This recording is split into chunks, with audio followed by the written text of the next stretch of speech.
Hello listeners, Jordan here. I just want to let you know that you can listen to Nighttime early and ad-free on Amazon Music. Include it with Prime.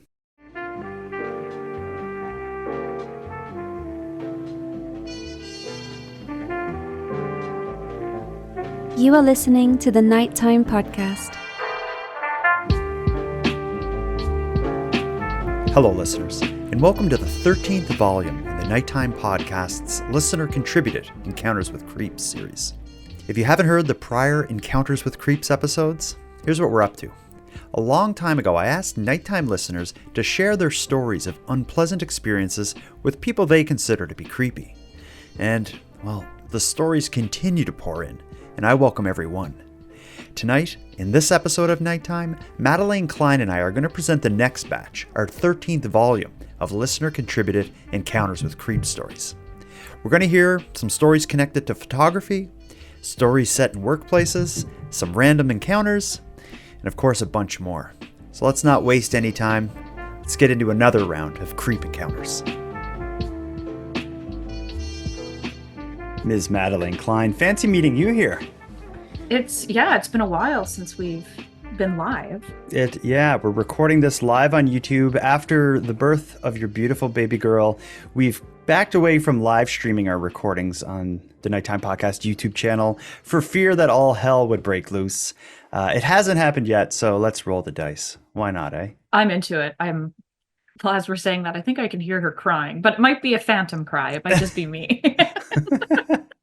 Well, we got to get into it here. We have a busy night ahead of us. We're here for our 13th volume of listener-contributed Encounters with Creeps. I say this every time, but I don't know, this one may be the craziest. That scares me because we've had some pretty cringy things. We don't intentionally choose a theme, but it seems like the stories kind of fall on a theme. I like tonight's theme because I went to school for photography, and there's, for whatever reason, a lot of stories about photography in this episode. I've heard of some weirdo photographers, so I'm interested to hear if it's the photographer or what's happening here. Okay, so, well, let me just tell you, we get both sides of it. But we always start not with a listener-contributed creep story, but instead with a creep that's in the news. In volume 12 of this series, we heard fella in his car wearing like a vibrator, trying to get kids in his car. And I thought this is the darkest story that has ever happened in Canada. And I think you thought so as well. Yes, I didn't think it could get worse. Well, a man in the Ottawa Valley says, hold my beer. Because that I'm going to tell you now, I read this story in the news and I thought this has to be one of those weird fake news websites because this is just too salacious and obscene to be a real story. Oh my God. So I started looking for other news outlets covering this case, and there wasn't much like mainstream, like the CBC or whatever covering it, but there was enough like local papers and stuff covering this, and I'm like, oh my God, this is true. This is legit. Let me just read this story. I'm not going to go through the whole thing because it is so bizarre and disgusting. The headline will give it away. Ottawa Valley chip truck man admits to bestiality ring and extortion. Oh my God. So that's what we're going to start with. The for someone who doesn't know, a chip truck is one of those, like a food truck you sell French fries out of. This man in this story was well known in this small town because he had like a French fry selling truck parked on his front lawn, and people would, stop in front of his house and buy fries from the guy. So here's the story.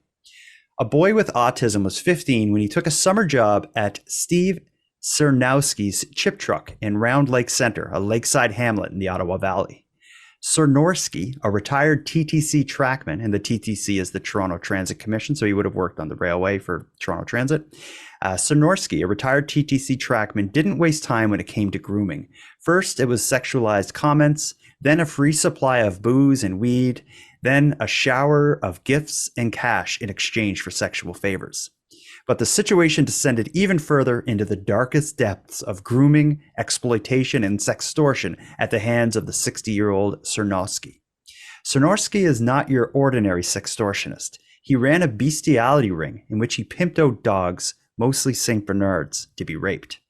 Sernoskie took a photograph of the young impaired man engaged in an act of bestiality with one of the dogs wearing nothing but a tie and a cowboy hat. The chip truck owning man then used that photograph as extortion for sexual favors from the boy. In threatening texts, Sernoskie said he'd send the image to the young man's family and friends, call the police, report him to the Society for the Prevention of Cruelty to Animals so that they'd seize his own dog, and run him out of town with bad publicity if he didn't come over for what Sernoskie referred to as hot tub fun and pup fun.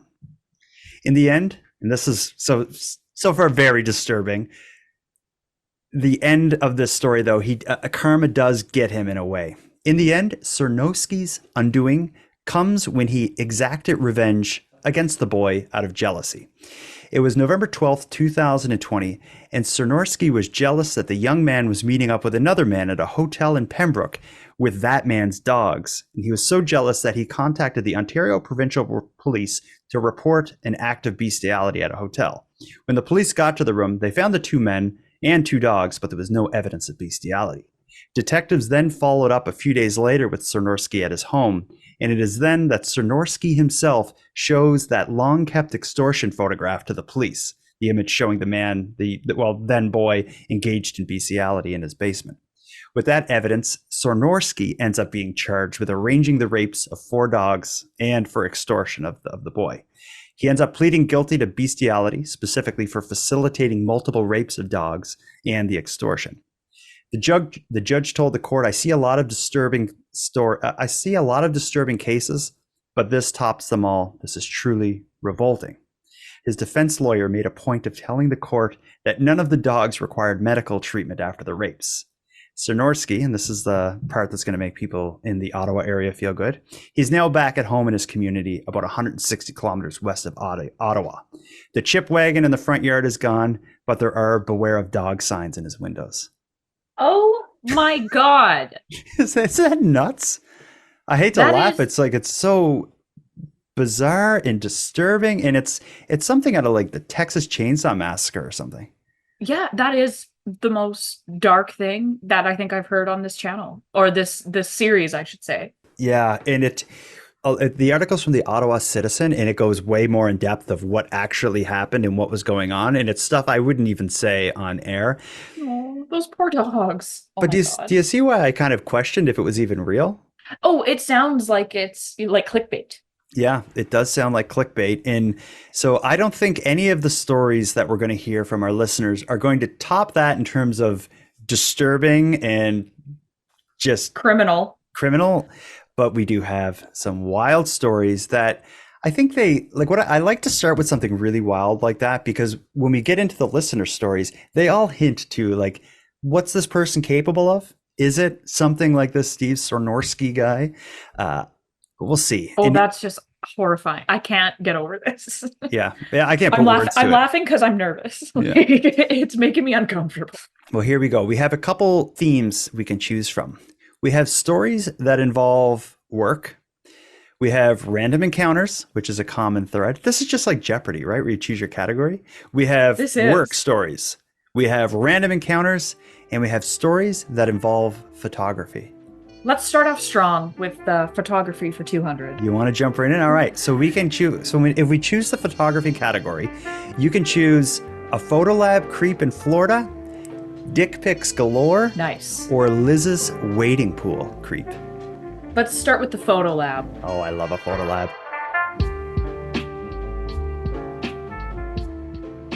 We're both 30 plus, I'm 40 plus. I know what a photo lab is, but I have a feeling if someone's listening to the show and they're like 18, 19, they may not know what a photo lab is. That's somewhere where you go back in the day to get photos developed. You would bring like a canister of film there from a camera and they would print it off for you. You're correct. It's like only Walmart and like London Drugs. You can't get photos developed really anywhere else anymore. Well, people just don't really do it. I do. But like 2 years ago, I was at work and I worked with this young man who was 15.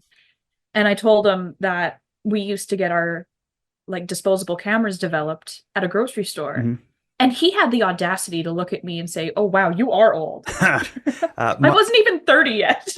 Yeah, I told you I went to school for photography. A huge benefit for me at that time was my younger sister worked at a photo lab in a grocery store. So what I would do is I'd give her my film, and at the end of the day, if they had extra capacity, she'd do it for me at cost. So I was paying like Nice. next to nothing to develop my film, which as a photographer allowed you to experiment in a way that didn't cost a lot of money because you had to Oh, pay. that's nice. Yeah. Good. But let's hear what happens in Florida. When you get a creep story coming in from Florida, expectations are high. Oh, you know it's going to be good. I'm glad we're starting with this one. Here we go. Hi, I'm from Florida, and this all takes place in a 1 hour photo lab in Orlando, Florida in the early 90s when I was in college. And what a great time it was to be alive. Love developing Disney photos. Anyway, I would work about a half day in the photo lab after classes to pay for like gas or beer or ramen noodles. And I was 19 at the time. And one day a guy came in to drop off his film. And rather than come back later, he wanted to stay till it was finished developing. Anyway, he had that look. Most girls will know what that means. So my coworker saw who it was and said, "Hey, take care of Dr. I'll just call him Creepy. He's a good customer." So sometime later, his picture starts sliding up the side of the machine. No Disney pictures. Apparently, this guy would take nude photos with various backgrounds and props every year on his birthday. Why he did not have a Polaroid, I am not aware, but possibly because he was a creeper. About a week later, I decided to piece the fuck out of that place. Anyway, this my creep story from the early 90s in Orlando, Florida, and I hope you enjoyed it. Love you guys. Bye. We love you too. But no, I did not enjoy your story. I don't like hearing about naked creeps. And like every year for his birthday. What a well, Oh my the God. creepy part is like I think he spared her. Who does he show those photos to? And here's me when I'm 34, and here's me when I was 35, and this is my penis when I'm 36. Oh, And she made a point of being like different backgrounds and props. So I want more information. Like, what do you mean by backgrounds? what was there like a yearly theme or what's going on? Yeah, and props. And how did he take these photos? I'm picturing him setting it up on a tripod and arranging like this elaborate background in his props. Like you could go dirty and be like he has dildos and all this stuff, but maybe his props are even more absurd. Like he's in his kitchen and he's holding like, a pot and a spoon or something, just completely nude, covered in flour. Oh God. No, that's not even it's creepy. It's a baking theme this year. Yeah, that's not creepy though. That actually would be kind of fun. For who? Yeah. Fun for who? Yeah, that's a good point. Well, sorry. It would be fun if it wasn't for the whole like nude part. True. No, this doesn't surprise me though, the whole photo lab thing. Back in the day when I got mine developed, it was actually one of my sister's friends. He worked at the grocery store photo lab, and he would just do them for me for free. And I was like, good guy. But I asked him, I was like, do you ever see bizarre things? And he's like, oh yeah. Yeah. Weird stuff, nudity, it's all good. But they have to like report anything they see that's like criminal, which leads me to believe that it's happened many times. Yeah. My sister had told me the same. She said we see all the time, like, very personal photos that someone would have taken with their partner. But back then, like nowadays, I'm not going to like kink shame. A lot of people like do that sort of thing, but you have a digital camera, so it all stays in the comfort of your own home. Back then, you could buy a Polaroid camera, I guess, but a lot of people were just like, I'm just going to drop it off at the photo lab, get the hell out of there. They just, send someone else to go pick it up. Yeah, okay. Well, now it's much easier. And I was actually faced with this dilemma at one point because you're looking at me. So like I got for my husband when we got married, I got like a bridal boudoir shoot done. Okay. So I ordered those photos online and got them shipped right to my house. So like I didn't have to bear Okay. the London drugs I cashier. don't want to I don't want to embarrass you, but for like a marriage kind of gift or something, you would think that by that point, I'm just trying to understand. He would have seen it all though by then, right? Well, yeah, but not in like a veil. Okay. Anyway, let's move on. I was gonna say maybe I won't continue to. Why do things keep coming out of my mouth? That's my favorite thing about you is you think a couple seconds slower than your mouth. So we get in That's all correct. sorts of funny places. Thank you for sending the creep from the photo lab, and I'm sorry that you had to see this doctor's junk on his birthday. And I want to put a call out to more ex-photo lab employees. Hell yeah. We could do one episode probably just on weird stuff they've seen. And I'd love to hear about it. Certainly, because we've uncovered a lot of like hot spots of creep encounters. Certainly working in a hotel is one. Yeah. Working in a public pool is one. We've had several stories of public pools. I bet you the photo lab bars for sure. Like if you're a waitress, we've had sections of this series from waitresses and wait staff. I think working in a photo lab is like an untapped creep stories market. So yeah, get at us. Let's move on to a story that I call Dick Pics Galore. Oh, this is going to be good. And that could probably also be a genre of these stories, but let's hear this one. So I used to work for two brothers. They owned a juice bar and a tanning salon, so I would go back and forth to both. So I want to stop for a second.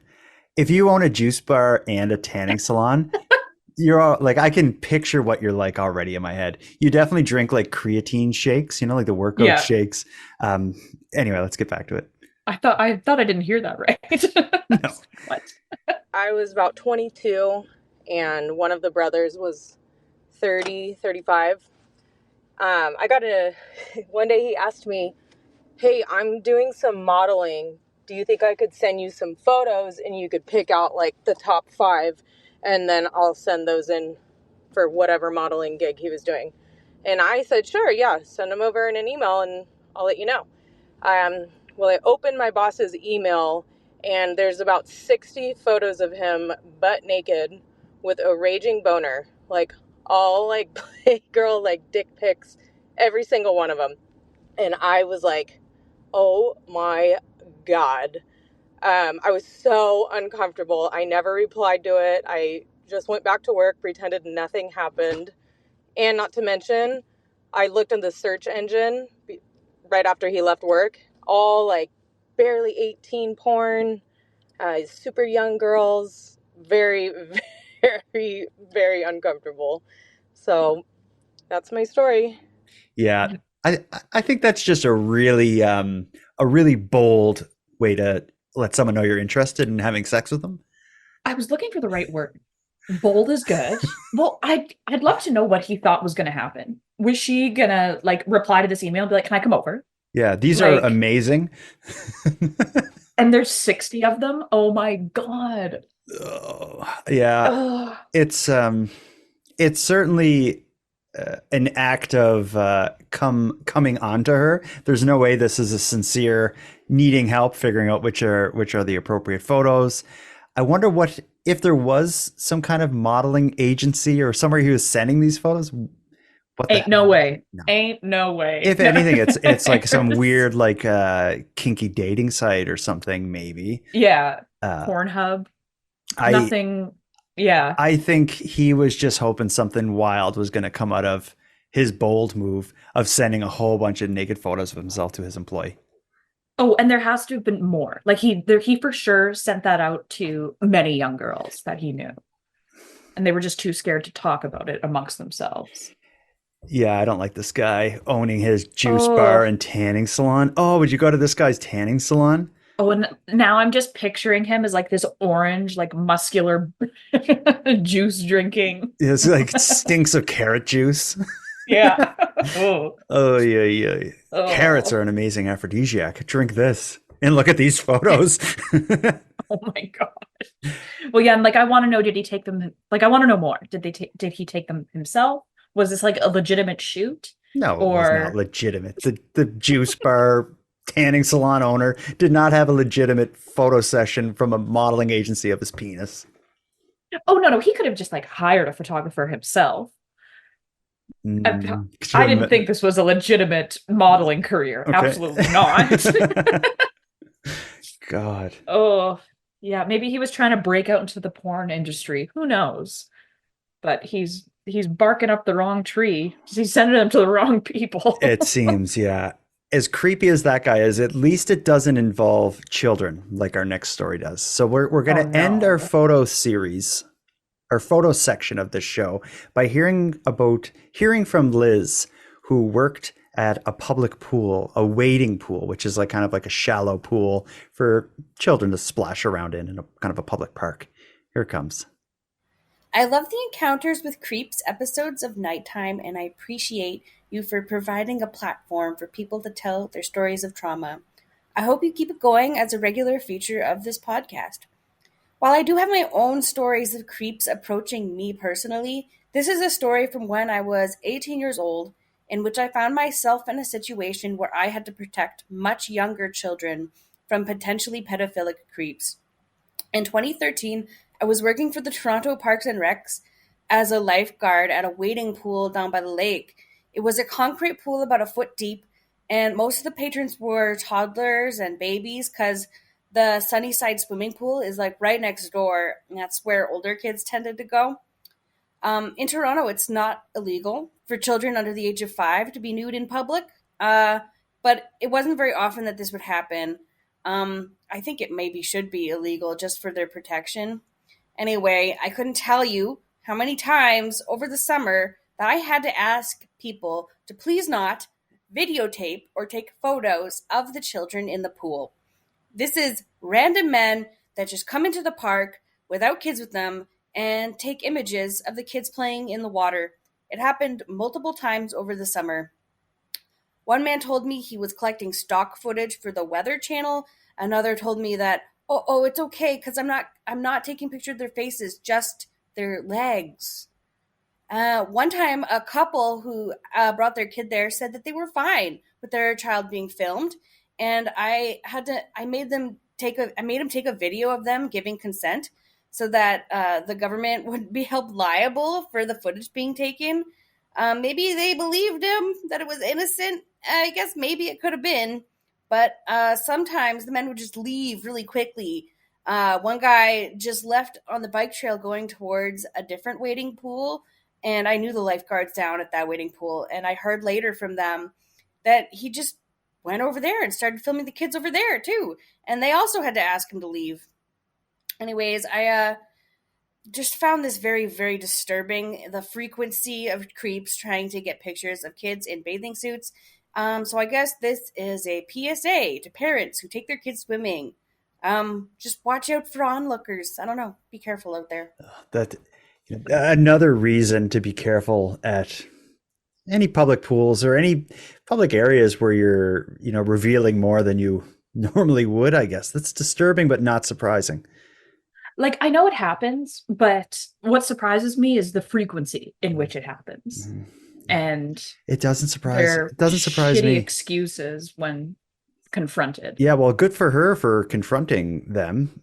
Yeah. I had a roommate who was a security guard at the biggest mall in Halifax, and she would tell me that a huge part of their job, like a constant problem, is dealing with creeps being like, weird around kids in the mall, weird around kids in the bathrooms at the mall. She said it's like a constant thing that, they'll see someone like playing with themselves sitting on a bench from the cameras, and they'll, go kick them out and bar them from the mall or something. That's like a thing that like it happens. And I think people you don't even realize it.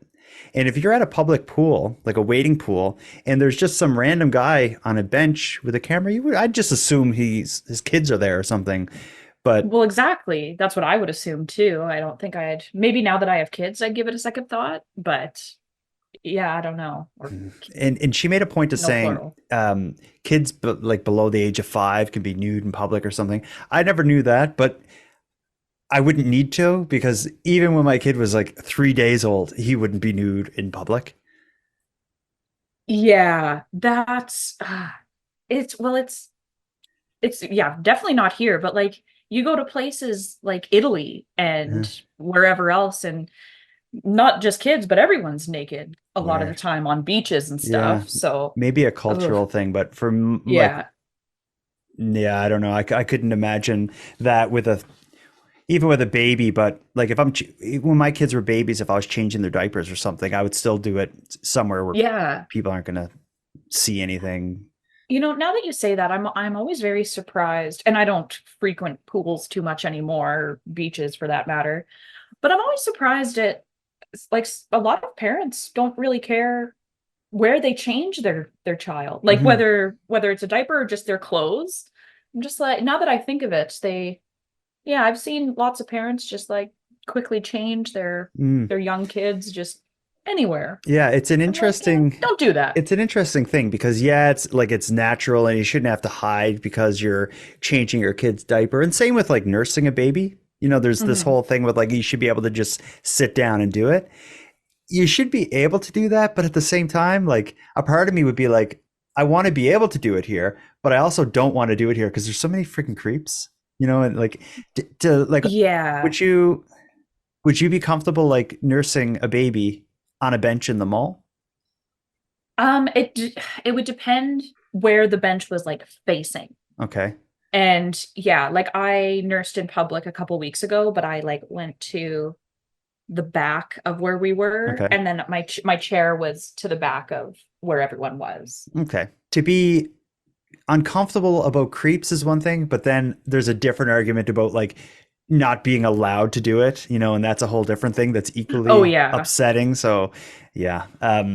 Anyway, Well, like this, when I worked in a restaurant, I was always so not surprised, but like almost proud of how many women I saw that just didn't care. yeah, Like good for lots of them. them would do like the cover, but yeah, lots of them would just nurse and didn't care what really anyone had to say about it, which I was like, that's great. Yeah. I wish, and I always thought I would be that way, but I'm not. Mhm. Yeah, I'm I'm more, I don't know what word to use. But I'm not self-conscious, and but I don't think modest would be the word either, but yeah. no, no, not modest. I mean, kids gotta eat when the kids gotta Yeah, eat, certainly. but Yeah. yeah. Interesting. Well, But I would also be a lot more inclined to nurse in front of a room full of women than than if there was men present. yeah, especially if they have cameras. That's correct. That's yeah. Uh, I want to read you one story here. This is another, when I was putting this collection of stories together, right after I read the story or heard the story of Liz's wading pool creep, I happened upon an article just in the news yesterday from Toronto. I'm going to read it to you. This is from Brampton. Police have charged a 20-year-old man after a suspect allegedly followed several women into the restroom at a recreation center in Brampton, Ontario. Peel Region Police said the incidents occurred between December of 23 and January of 24 at a recreational center. According to the police, one victim said she saw the accused film her. On January 30th, police conducted a search warrant at a home in Brampton, which led to the arrest of a suspect who is employed at the recreation center. Michael Nicholas is now facing 8 charges of voyeurism. The charges have yet to be tested in court. Investigators believe there may be other victims and are encouraging anyone who believes they may be victimized to come forward. So it's, that's this whole thing of like rec centers, public pools. It happens. I want to know how these people's brains work. Because like in public, yes, there's implied consent, but not in a bathroom. Certainly not. Or yeah. Or we like, had the ugh. story on a past creep encounter where the guy worked at the thrift shop and he was Yes. sticking his camera underneath the change rooms, taking pictures of people. What are you thinking? Like, do you think you'll get away with it? So weird. Yeah, so creepy. Let's move on to the So next. creepy. Let's move on to the next collection. So we just did the photography portion of the show. Let's go to 2 random encounters, and then we'll wrap everything up with creeps at work.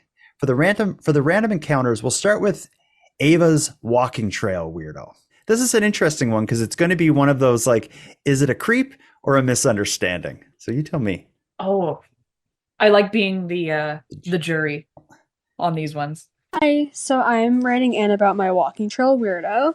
So basically what happened was my sister and I were walking on a walking trail that we had gone on plenty of times before, and it was in the summer, so we were out pretty late, and it was getting dark. We saw somebody ahead of us, and we were like, oh, cool, it's safe to go ahead and walk on the trail instead of taking the main road. So we end up catching up to the guy, and he's probably about 40, and we're like 17, 18 at the time. He starts making small talk with us, like, how's your day? What have you been doing? We tell him we're going home, and he said that he's going home from work. And we were like, oh, okay, so he's fine. And we keep walking, and he's not taking the hint that we were, like, done with the conversation.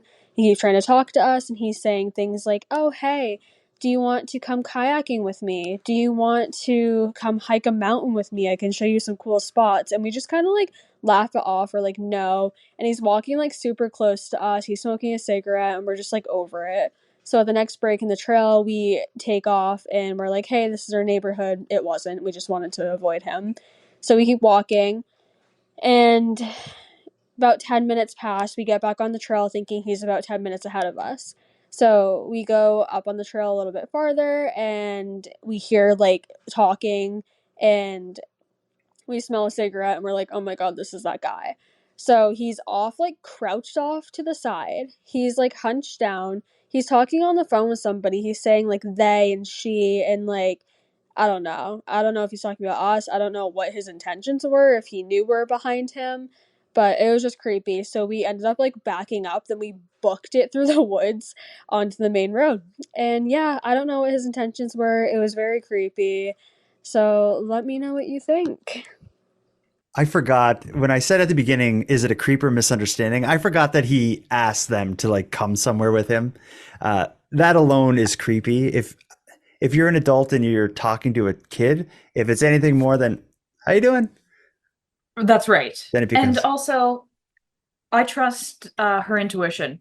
Her spidey senses were tingling. He was probably a creep. Yeah. You gotta go with your gut. I guess the possible misunderstanding is that phone call that she heard him on the phone. You know, maybe he was talking like, we can abduct these people, you know, she and them, this sort of thing. But it was maybe just an unrelated phone call. But I think just the idea that a man would run into two young girls in a secluded area and say anything more than like, nice day, isn't it, girls? Have a great walk. Yeah. Anything more than that is like, whoa, that's creepy. Even to Don't light a them anywhere. Yeah, even to light a cigarette in front of them. I would just wait, like, oh, I'm near these kids. Let's just wait till I'm not near them to smoke. And yeah, like, it sounds like there shouldn't have been any misconception on how old they were. Like, he did not think that they were close to his age, and he was, yeah, that's just definitely certified creep. They did the right thing though by just getting off the trail, getting the hell away from that guy. If if your spider sense is telling you something's not right, then get the hell out of there. Oh yeah. Don't even chance it. Yeah. You might be wrong, but don't chance it. Yeah. It's worth a little like detour to not get, who knows, use your imagination. Let's get in the back of a cab with Christy and hear about her creepy cab ride. Here it comes. So I'm from the UK, England. My name's Kirsty. So my story happened around 16 years ago. So I think I was 19 or 20 at the time. I was going into town to meet some friends for a night out. Night out clubbing. So I was wearing a short skirt and a tight top. I called the taxi service that I normally call. I booked a taxi, and I think the first mistake I made was getting into the front seat or the front passenger seat. And then, from then on, it went downhill. The taxi driver proceeded to ask me whether I had a boyfriend or whether I was meeting a boyfriend in town. He commented on what I was wearing, really inappropriate. I felt really awkward, but I didn't know how to say that I was uncomfortable because I felt like I was being rude, and also because I was quite scared because this has never happened to me before. He then started asking me about my sex life and what sort of positions I like. And I just was kind of nervously laughing, thinking, well, I've got another 15 minutes of this trip. Hopefully we can just get there. So we get there after a 20-minute ride. And yeah, so it ruined my night. I spent about half an hour with my friends before I said to them that I'd experienced a very uncomfortable experience with the taxi driver, and that I was actually just upset and wanted to go home. So I did go home, and I wish I'd reported it, but I don't know whether it was because I was so young, I just didn't bother. I don't know. But anyway, thank you for listening to my story. That's awful. That escalated quick. Yeah. I couldn't tell. Was she? I think she was alone in the cab, which. That's what I got. Yeah, getting in the. She says like my first mistake was getting in the front seat. Yeah, I will never get in the front seat with a cabbie. I would always get in the back. I think I have gotten into the front seat before. But would that be when there's other people with you and they're all in the back, so you hop in the front? No. I think sometimes I don't want to feel like he's my chauffeur. Okay. Yeah. I don't know. But yeah, oh my God, that poor girl. Either way, none of it's her mistake. This guy, like, no. I think he would have done it wherever she sat. Yeah, that's a good point. And then it's just closer to him up there, which is in arm's reach. She says, like, I wish I had reported it. I wonder if anything would have happened here in Halifax. There's several like high profile stories over the last 5 or 10 years of cabbies being arrested for sexual assault. And it doesn't seem like anything happens. And these aren't like the cabbie saying inappropriate stuff. This is like, I woke up in the back seat with the cat, these horrible stories of rape, like that is like a thing in Halifax. There's been several, just for whatever reason, several stories of that made it into the news. But I have a feeling if she called and reported it, I don't know what would have happened. I'd be more surprised if something did, because it's usually the age-old tale of, well, it's your word against his. I'm sure his version of what happened would be completely different. I said she had a nice dress on. What's the big deal? Yeah. Oh, so gross. Mm-hmm.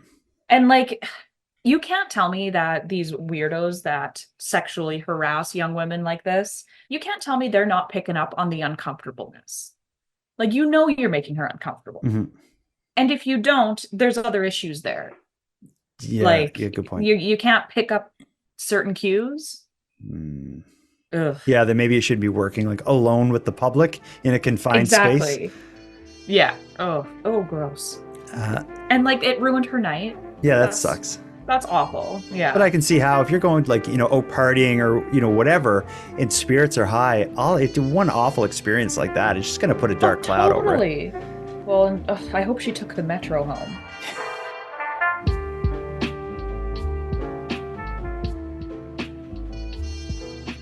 Let's move on to stories of not being confined in a cab with a creep, but confined in an office or a workplace.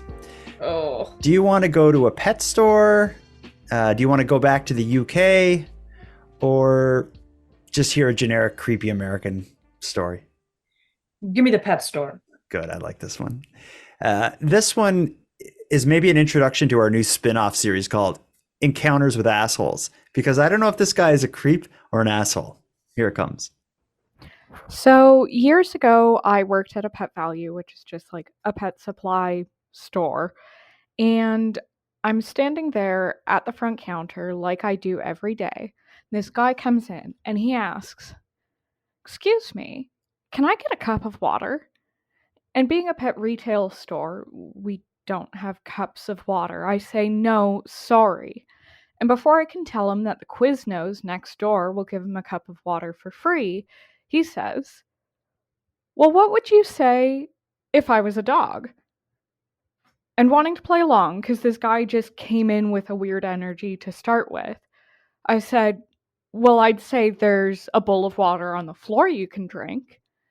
And before myself or the other customer in the store know what's happening, this guy picks up the dish of dog water by the front door and chugs it down in the middle of July in Ottawa, filled with slobber. And then, before I even register what happened, he calls me a bitch and he left the store never to be seen again.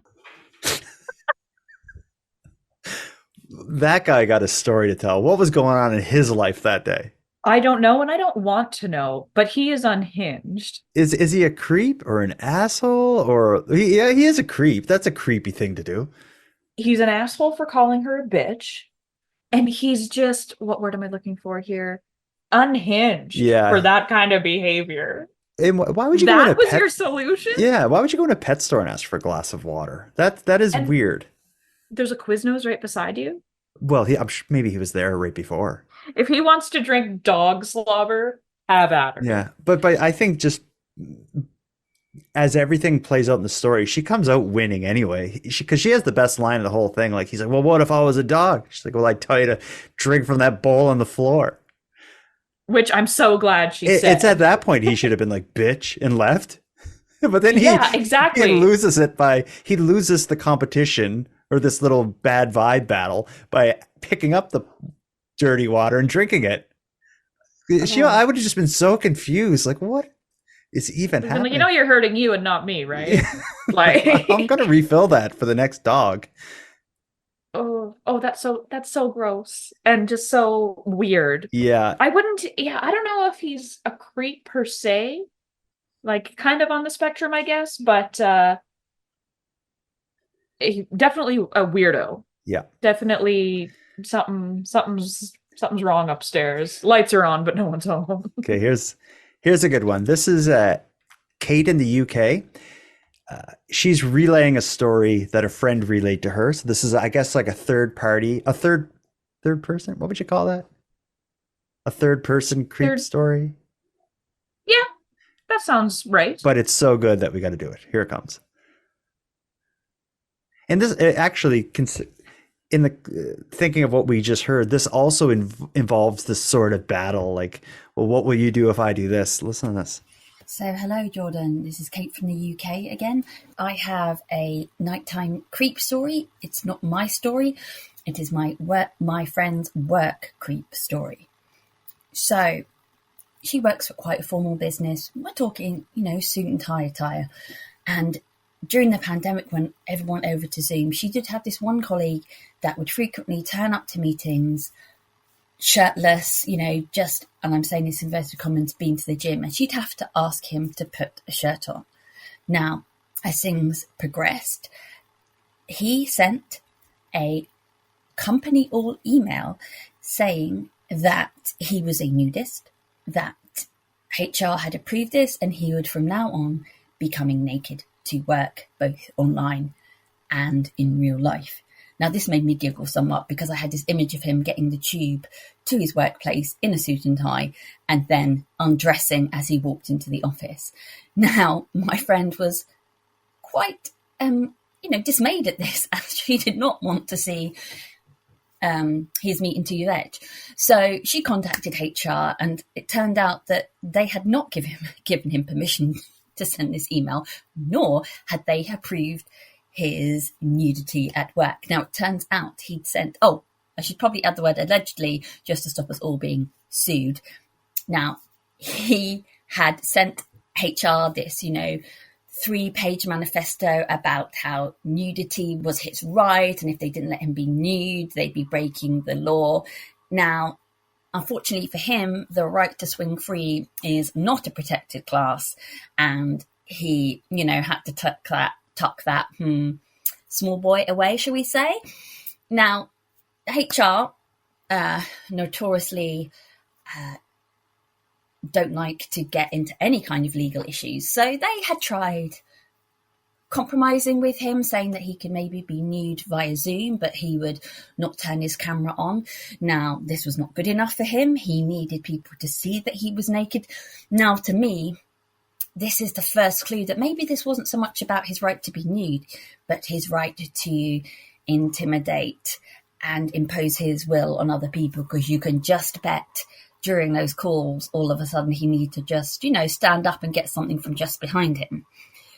It also turns out, on talking to somebody else that knew him outside of the office, that back when he was at university, he had been allegedly arrested for exposing himself to a woman. Now, that to me also suggests that there's a lot more going on than just being nude. This has much more sinister and creepy connotations. So now, eventually, this was resolved by him leaving the company. But creeps are everywhere. You're not even safe at work. Thanks. I do applaud him for sending out the company a wide email being like, HR said it's okay. I'm a nudist. Like, it's a kind of like a religious thing, I guess. I'll be naked. And HR's like, no, we didn't. I wonder if he included them on the email. They're like, wait a sec. Who? There's only CC'd HR. Yeah, there's only 2 of us here, and I'm sure it wasn't me. Oh, there's something wrong. That's like a narcissism thing, or a power thing. Like I don't know. Yeah, like is there such thing as like an assertive narcissist or an aggressive, kinky narcissist? I'm sure there is. But that's just, and what an odd thing to. Yeah, and to take the route, like COVID made everybody crazy, that era, and this seems to be, it's a lot of the story is set in that. And during like COVID, there was a lot of discussion about like freedom and rights. Somehow in this man's head, it became like, I have the right to be nude at work. I will wear a mask when I'm in, but that's it. And please sanitize. Yeah, it seems like it's like this weird perverted, like if you took like the whole COVID social distancing and all this stuff and put it in a blender with like, I don't know, the obsession with having random people see you naked, like something like this would come out. Like, it is my human right. And if you impede that, then I will sue you. I will be naked at work. HR said it's good. This sounds like something, if you put all of that into like an AI generated system, this is what it would spit out. Weird UK nudist guy. God. Oh, what? No, time and place, and that was neither. Him leaving was that made it a lot easier on everybody. Do you think he used them as a reference? Can I, before I go? Yeah, he probably did. And they're like, we'll give you a really good one. Like, this guy's awesome. We're going to be sad. A raving review. Get him out of here. Yeah, we wish him the best at your office. Let's end it with Cam's creepy coworker. This will be our last story of the evening. Here it comes. Well, coworkers are always good. Hello, Jordan. Hello, Madeline. This is a listener calling in from New Hampshire, and I have a story that you need to hear. I'm going to call him Joe, and we can reference Joe from the show You, because this was his vibe. I worked in a grocery store years ago. I don't work there anymore. This older guy in his 50s started working there as well. First time he came in, he stated he was like a customer for a long time. He knew everyone, including the girls who worked there, including me. I literally had no idea who he was. And he'd be like, I remember you. Following the weeks into him working there, this guy got the reputation from most other people that he was a little weird. And he never technically did anything. Quotations. He just was weird. But his comments seemed to escalate to the point where that was his reputation. He made several statements to me about his personal life. He was with his older mom and his sister, and he'd call her like his baby sister. If any girl walked by, he would stare. He would stare like he didn't care if anyone saw him staring. His jaw would basically drop to the floor if any girl or woman walked by. Shorts, dress, leggings, you're in a jacket, it didn't matter, he was staring. He had like a Joe Goldberg moment. He would follow them around with his eyes and conveniently be where they were around the counter. And eventually management got involved because nobody wanted to work with him, including me. He was called in and he was told he needed to stop talking to certain people, and this was his final warning, which that's not going to stop him from being a weirdo. So like a year goes by of this, and Joe keeps getting away with being a weirdo, even though there's probably not a single person in the store that hadn't complained about him, including customers. I have no idea why he never got fired. It seemed like everything he did was his final warning. I'm just gonna jump straight into the one thing that really weirded me out. I was walking by on break after, a period of time, him being told he shouldn't speak to me. He was stocking the shelves, and he stops me to say, like, "Oh, I have to tell you something." And I'm like, "Okay." And he's just said something like, "I was folding or putting my shirts together last night." Just something like that.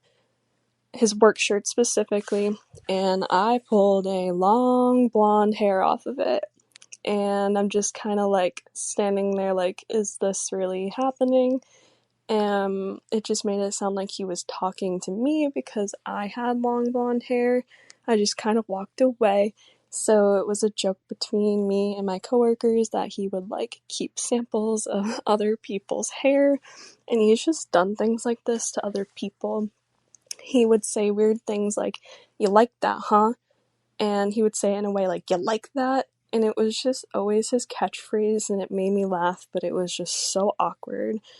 Some people have tried taking videos of him checking people out while he's working, and someone I know who has worked there has a couple of him doing it to her.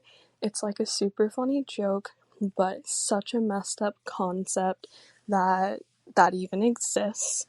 I don't work there anymore, like I said, so I hope someone listening can relate to how some people get away with their creepiness, and you're just left to hope that no one else has to deal with him. I love your podcast. I hope you all don't have a Joe Goldberg working where you do. Bye. You like that, huh? Oh, I can hear him so saying it. gross. Yeah, just on like this, the idea of just him undressing them with his eyes all the time, and these are these kind of like micro creeps for the most part that are all around these, checking you out and just looking you up and down, undressing you with his eyes, or saying something that's not like overtly sexual, but it is. Like, you like that, huh? Yeah. Oh, that is so gross. And of course, he's like in his 50s. And and I just don't understand why employers, this is a tale as old as time. Why don't these employers utilize the fact that they can let someone go in the probationary period? Like, we knew in the first 3 months he was an issue. Get him out of here. Don't let him keep working here. Yeah, but Like, is it hard though if they're not, like, I guess the whole, aside from the whole probationary period thing, but if someone they're not like jumping way across the line, they're just kind of walking on that line and making people feel uncomfortable, could you win a case for wrongful dismissal or something for that? Because I feel like a lot of people get away with being that way. I think if it's within the probationary period, you don't need a reason. I don't think so either. And I guess that's the point of the probationary. Yeah, it can be simply that it just doesn't fit our work culture. Right. That's exactly. You can let them down easy. Yeah, but if you stay on past that and keep them, you'll never get rid of them. Yeah, and it's the last person you want is some guy like this just making, like, he's just a sexual harassment case waiting to happen. Just, will he go that far, or will he just kind of tiptoe around it? The whole thing with the hair, that was creepy. Well, it reminds me of at a place I used to work. Some of the customers were weird. And yeah, like a few of the staff members, even one of our bosses, it was kind of like, you're being creepy. But it was lighthearted enough that we could tell him he was being creepy. Mm-hmm. And maybe he thought we were joking. Very serious. But this, like, I did my clothes last night and I found a long blonde hair, and you're like, oh shit, like, I have long blonde hair. And it even smelled like you. Like, please don't frame me for murder. Well, your next murder, like, don't do place any that hair. Weird things with my hair. Just like throw it away. My poor hair. And why are you telling me this?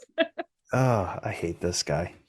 I once worked with this weirdo, and thankfully this is not my story. I try not to tell stories that aren't mine, but yeah, he was just weird, and I'm pretty sure he had a drinking problem. But I'm pretty sure we let him go just because he was so weird and whatever. But he ended up calling the store and speaking to another woman I worked with who was closer to his age, which is great.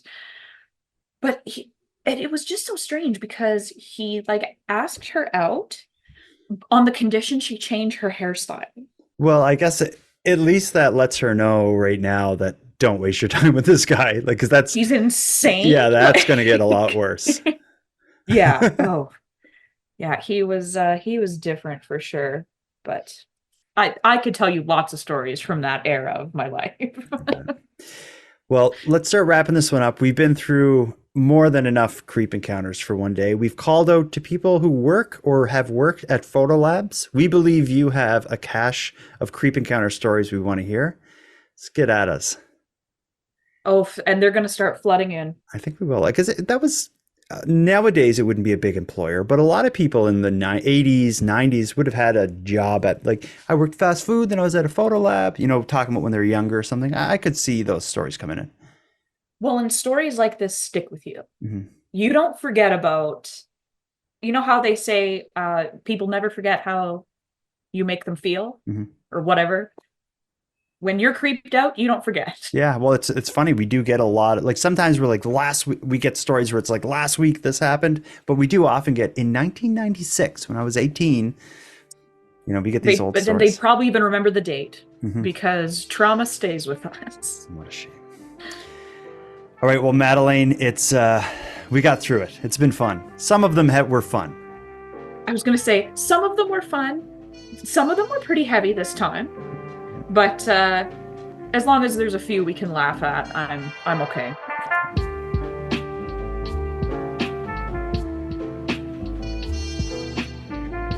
I want to thank you for joining Madeline Klein and I for this episode of Nighttime. Now, I'm going to start wrapping things up here, but before I do, I have some thanks. First, a huge and sincere thanks to everyone who took their time to share their creep encounters with us. These stories, as always, serve as a great reminder to keep our eyes open and our wits about us.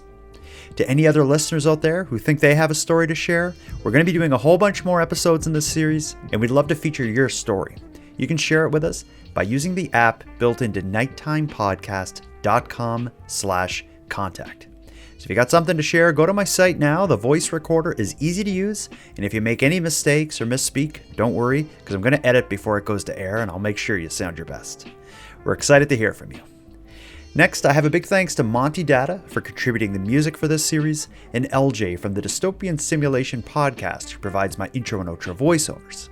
And then lastly, but most importantly, a massive thank you goes out to each and every one of you listening to the show, as without your interest and your support, Nighttime would be as pointless as it would be impossible.